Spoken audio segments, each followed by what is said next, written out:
انگریزی دانوں کو تو جانے دیے، ان کے نصاب تعلیم میں کتاب و سنت کا نام ہی نہیں، اب یہ کچھ ان دونوں کا نام لینے لگے ہیں، مگر قرآن سے ڈرتے معلوم ہوتے ہیں۔ مدارس عربیہ کے فارغ التحصیل حضرات کی تعداد بہت تھوڑی ہے، ان میں سے بعض کو علم ہوتا ہے مگر صحبت نصیب نہیں ہوتی۔ حسد، کبر، عجب، جاہ طلبی وغیرہ روحانی بیماریاں ہیں جو شیخ کامل کی صحبت میں دور ہو جاتی ہیں۔ ایک دفعہ دورہ تفسیر کے بعد علماء کرام کو بچا ہوا سالن ملا تو انہوں نے دونوں باورچیوں کے حصے کا سالن چھین کر کھا لیا۔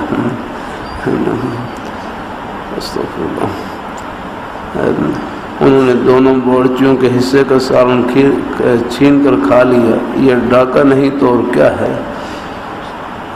اس سے ان میں تو میں سے بڑھ کر ہاتھا پائی تک نوبت پہنچی۔ مجھے کوئی پتہ نہیں۔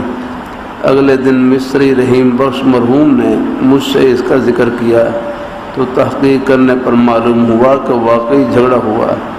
میں نے علماء کرام کو بلا کر سمجھایا کہ آپ نے یہ نہ سوچا کہ اس لڑائی میں بے عزتی کس کی ہوئی؟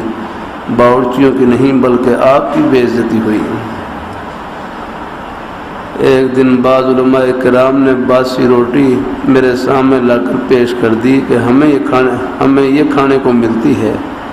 میں نے بتایا کہ ایک دفعہ میری بیوی بیمار تھی، لڑکی نے باسی ٹکڑے لا کر میرے سامنے رکھ دیے جو کئی دنوں کے جمع شدہ تھے اور ان میں تعفن پیدا ہو گیا تھا اور طبیعت قے کی طرف مائل ہو رہی تھی، لیکن میں نے نفس کو ڈانٹا کہ روز تازہ روٹی کھاتے تھے، آج اللہ نے باسی بھجوائی ہے تو یہی کھانی پڑے گی۔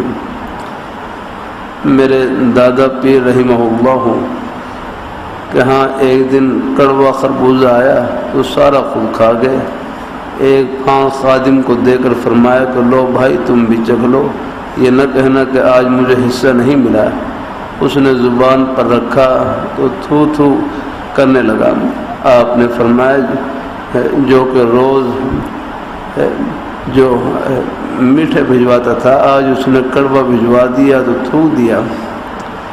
میرے دادا پیر رحمہ اللہ تعالیٰ کا واقعہ سنا ہوا تھا، میرے دادا پیر رحمہ اللہ تعالیٰ کا واقعہ سنا ہوا تھا، اس لیے نفس کو زبردستی باسی روٹی کھلائی۔